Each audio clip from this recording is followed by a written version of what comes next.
Warning, this video may contain spoilers. What is up, my teabags? This is Johnny here, otherwise known as Breeze Teabag, and today we're going to be starting a new series called My Top 10, where I talk about my top 10 favorite things in a specific category, whether it be movies, TV shows, girls, food, video games. I'm going to be covering all of that. Today we're going to kick it off with movies, though. Let's get right into it. Right, before we get into the juicy stuff, we're going to talk about what I classify to be a good movie. A good movie for me, I have to be able to watch it more than once. There's always those movies you watch and you're like, I'm not watching that again, now it's complete shit. For example, Sherlock Holmes, the new one, complete, utterly shit. But I'm not talking about my worst favorite movies today. We're talking about favorite movies, so let's jump right into that. Coming at number 10 is Crash. Crash is the movie with all the superstars of the day and actors. That movie, for me, has a deep message in it. It has a lot of great actors and great lines and great morals. That sometimes sticks with me in movies. Sometimes I watch a movie and I'm like, wow, that is too good. That's definitely one to check out. Right. Coming in at number 9, we have the movie Drive. Drive is a fairly new movie that brings everything to the table. It brings action, it brings gore, and it brings a deep side to the movie. This guy, you think it's all action from the trailer, right? He just drives people away from crime scene, that's all he does. But no, he gets into some deep shit, and basically he turns into a psychopath. I know this is based on a book, I haven't read the book yet, but what I consider to be, he turns into a sociopath protecting this girl. Because halfway through the movie, when people come to kill him, he goes in the elevator, pushes her away, and then curb stomps this guy's head in the middle of an elevator. If that's not psycho, I don't know what it is. It's definitely one to see. Coming in at number 8, we have Gladiator. Gladiator is one of those movies you always think back. It's like, is that really what happened in Roman times? Because history is just bewildering how amazingly interesting it can be. This movie brings everything. It has gladiator fights, it has the whole battle for love, whole connection and everything, how the warrior, the hero stage. It's great.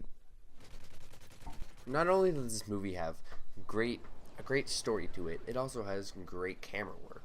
I say the fight scene actually looks real, because you always see those action movies with Jason Statham or something. And then you just see, you can tell he didn't punch him. But in this, it looks real. The effects are great with all the blood and everything. It's more realism. It's based around realism, I think. It's definitely a movie to check out if you haven't seen it, so go check it out. Coming in at number 7, we have the Dark Knight trilogy. I know it's just one movie, but all these 3 movies are great. Well, with exception of the first one, which wasn't as good as the second and third, I'd still sit down and watch them all, though. I think the second and third were the better movies because the direction. The director can make a huge difference in a movie. You can have poor actors, but the director can pull it off.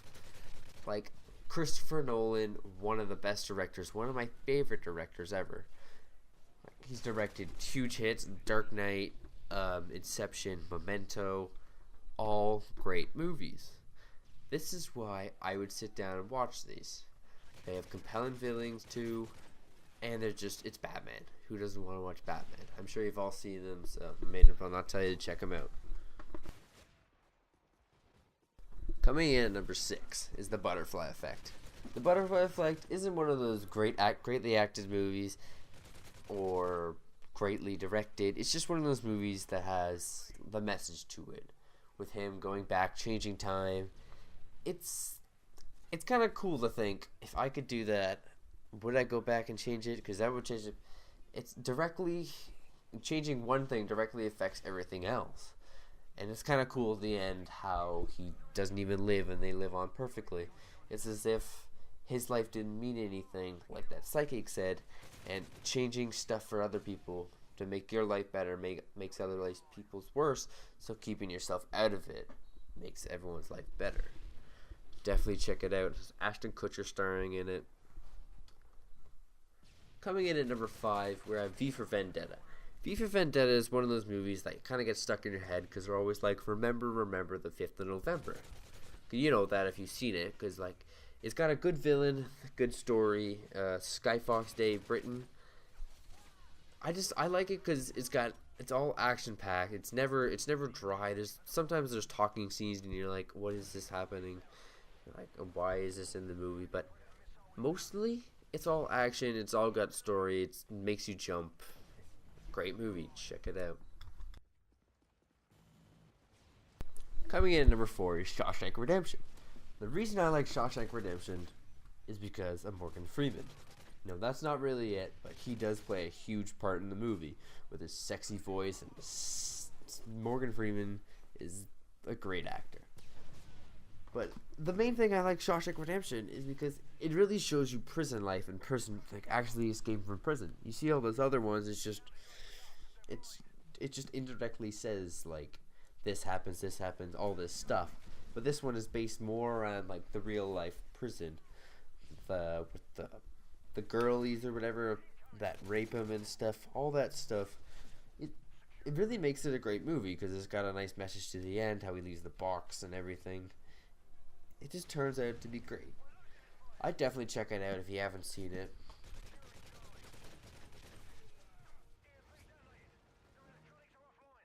Coming in at number 3 is Forrest Gump. That movie is hilarious. I don't know why. It's just Tom Hanks does an amazing job. The scripting was perfect. It makes me laugh at least every time. He plays. I'm sure everyone's seen it, but I thought I'd mention it because everyone knows the movie. It's played on Spike or A&E every weekend, it seems. I watch it all the time. I've seen it maybe 150 times. So if you haven't seen that, you must be living under a rock. So coming in at number 2 is another trilogy. This is the Lord of the Rings trilogy, and I think I'm gonna love The Hobbit. So I may do an updated video about this. But The Hobbit, I think, is gonna be added onto that list because Peter Jackson making the decision to make 3 movies. If you haven't checked that video about my Hobbit 3 movies, you can check that out. But the decision to make 3 movies is kind of weird because, like, what is he gonna do? Is he gonna do? Wait, I'm getting off topic here. Lord of the Rings, great. I think the main part that got most people is the scenery. The first real outshoot movie because they went out in New Zealand. You've seen places you've really never seen before. The movie, he pulled it off really well with the battles and everything, even though it wasn't accurate to the book. Like, I've read the books and I've noticed in the movie, I'm like, that didn't even happen. Why isn't this in there? But even though that, he added extra battles and stuff, it makes the movie better. It makes it more movie-like. Peter Jackson did an amazing job on those movies. That's why I'm putting it at number 2. Alright, here we are. My favorite movie of all time is Memento. Memento is one of those movies that has a twist in it. Those are the movies I love. I love movies where you're thinking it's going to end one way, and then it just twists. Just like The Usual Suspects. Another great movie almost made this list. The Usual Suspects, just at the end, he starts walking. He is Cy Sarkozy. You don't understand that. Memento, it's so weird because I don't want to spoil it because it's just so good. I really want you guys to watch this. So I'm telling you right now, get off this video, like it, get away, watch Memento right now. Not even going to explain more. Have fun.